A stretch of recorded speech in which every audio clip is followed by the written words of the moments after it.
Thank you, Patrick. It's now my honor and privilege to present to you, the Providence Catholic community, the valedictorian of the class of 2016. Colin Jacob Brankin, please join me on the stage.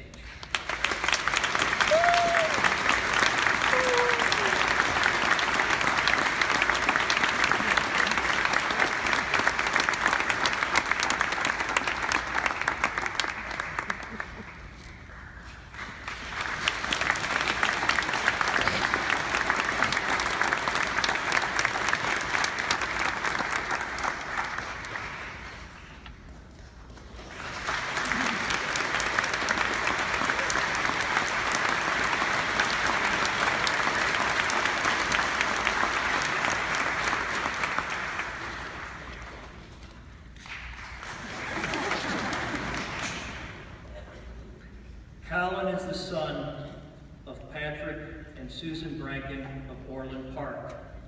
He's a graduate of Cardinal Bernardine and a parishioner of St. Elizabeth Seton Catholic Church. Would Colin's parents, Mr. and Mrs. Brankin, please stand?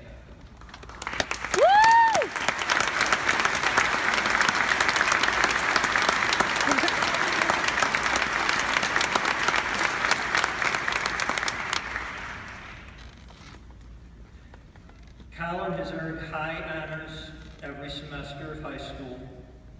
He's taken no less than 11 advanced placement courses and 10 honors courses, the most any student could take over their 4 years of Providence Catholic. He's earned a 4.78 grade point average on a 4.0 scale.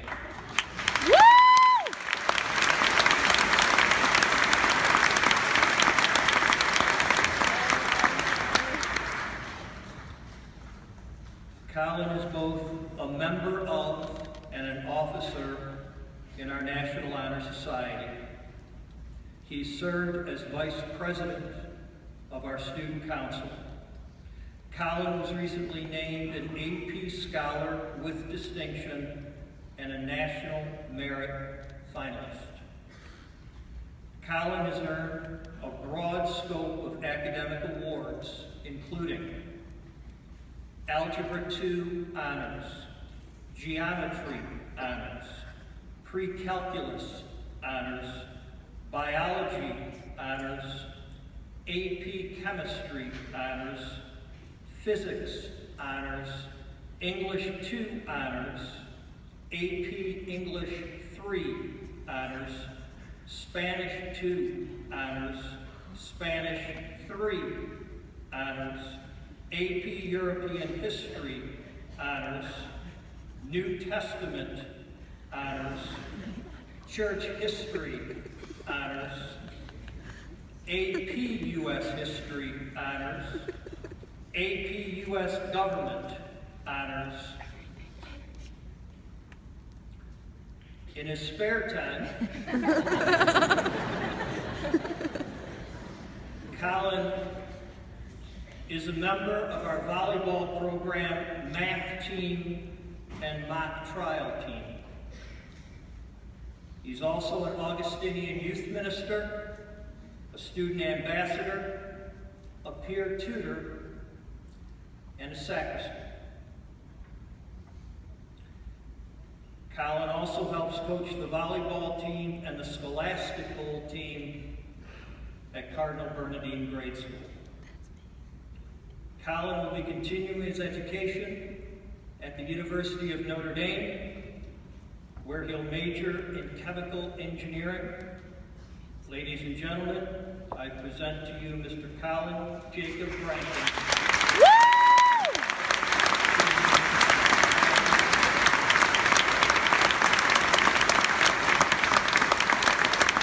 To be honest, I have been dreaming of this moment since the very first day of high school.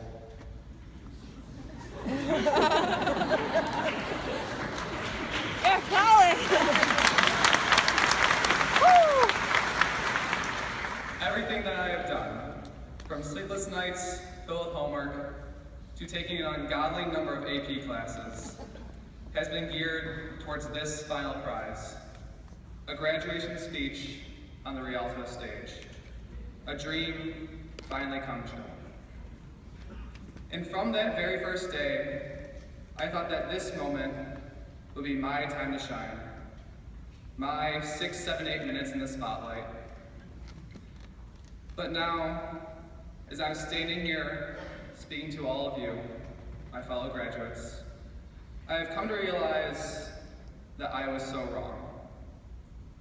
Oh, how wrong I was to think that this moment was all about me. It was never about just me. Rather, it is about you. It has always been about you. Graduates, teachers, faculty, staff, parents, family members, and mentors. For it is precisely your countless hours of devotion, your unending sacrifices, and your unceasing contributions that have made this occasion one of well-deserved celebration. I guess it just took 4 years and many life lessons for me to understand that. Lesson number 1. It is okay not to know the answer sometimes. Many people have asked us, what do we want to do with our futures? What do we plan on studying? How do we plan on achieving our goals? And where do we see ourselves in 10 years? And every single time somebody asked us that question, we had a pre-recorded response that we simply blurted. It was not until I sat down to actually think about the answer to these questions that I realized that there was none. Not because it did not exist, but rather because I could not see it. Life, in short, is just one big adventure from point A to point Z. Yet, it's the letters in between that make it memorable and worth enduring. As I'm traveling along the alphabet, I know that I do not know. I know that there are challenges in my life that I will fail, and surprises that I cannot foresee. But that's what makes the journey worth taking, the game worth playing. We have already faced many times where we do not know the answer to some of life's greatest questions. Why do we still have finals after Christmas break? When will I ever need to know trigonometry? What is going to happen to us after we leave the nest? How many falls will it take until we learn how to fly? We should not worry though. One day, we will have our answers. All we need to do is wait. Be patient. Lesson number 2. The world may be full of struggles, but it is how we react to what life gives us that truly defines who we are. It is up to us to see the glass as half full or half empty. A partly cloudy day is the same as a mostly sunny day. Every day is a choice of how we wish to react. Sure, people may knock you down, life may throw obstacles your way, and the world may not always seem to be fair. Be resilient. Already we have witnessed extraordinary displays of resiliency. When a beloved and courageous teacher began her battle with cancer, she did not cower and succumb to sickness.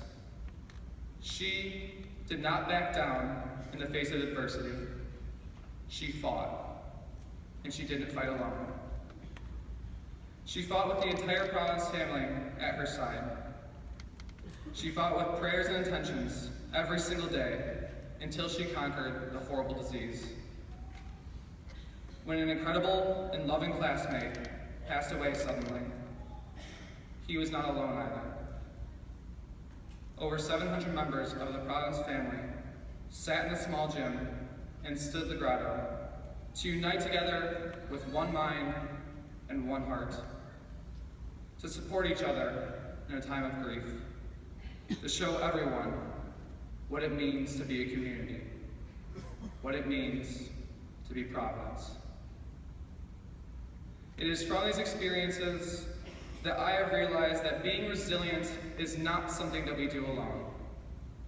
Everyone has had or will have one of those days when life becomes too much. But we must have faith and always remember that even in the darkest of times, when it seems like we can bear it no longer, there will be someone there. It may not be who you want, but it will surely be who you need. This world was made so that we may live a life of happiness, not as solitary creatures, but rather as beings rejoicing in the company of others. There are other people in your life so you can grow, develop, and love with others, as you were meant to do. What has happened at Providence in 4 years is not something to be glossed over, for it's precisely the moments, the memories, and the people that make us who we are today. Relationships make a lifetime what it is. Lesson number 3, always do what is right. From the pressures of taking a quick peek at the Scantron next to you, to deciding whether or not to go to that prom after party, to seeing that scared and nervous classmate sitting all alone at the lunch table, we have learned to do not what is always easy, but rather what is always right. We have learned that our thoughts become our words, become our actions, become our habits, become our character, become our legacy, at least 20 times. And although we sometimes poke fun at the saying, I can say with truth and sincerity that I have seen that message lived out by the class of 2016.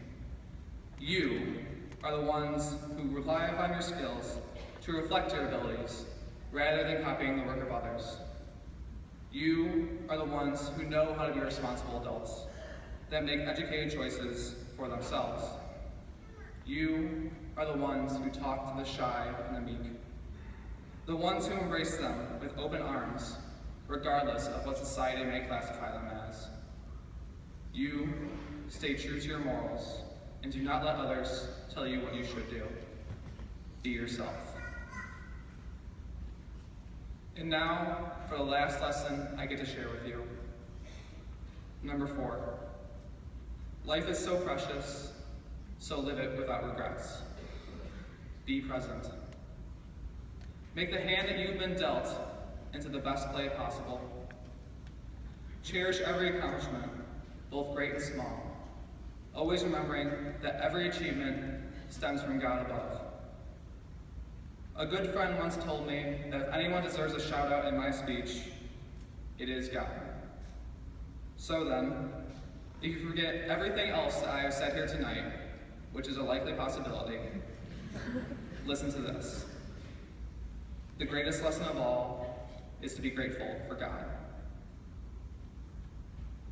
Now, for just one moment, I ask you to forget about the past and not worry about the future. Look around you, graduates. Gaze into the faces of those little freshmen you met just 4 short years ago. Look at yourself, at how much you have changed and how wonderful a person you have become. See the faces that have shaped who you are, both on the outside and on the inside. Take in this moment, because there is never going to be another one like it. And smile, knowing with great pride that you have done something extraordinary, that those around you are someone extraordinary, and that you yourself are someone extraordinary. Fellow graduates, my brothers and sisters of Providence Catholic, be patient, be resilient, be yourself, and be present. Don't wait for the world to recognize your greatness. Live it, and let the world catch up to you. Thank you, and God bless the class.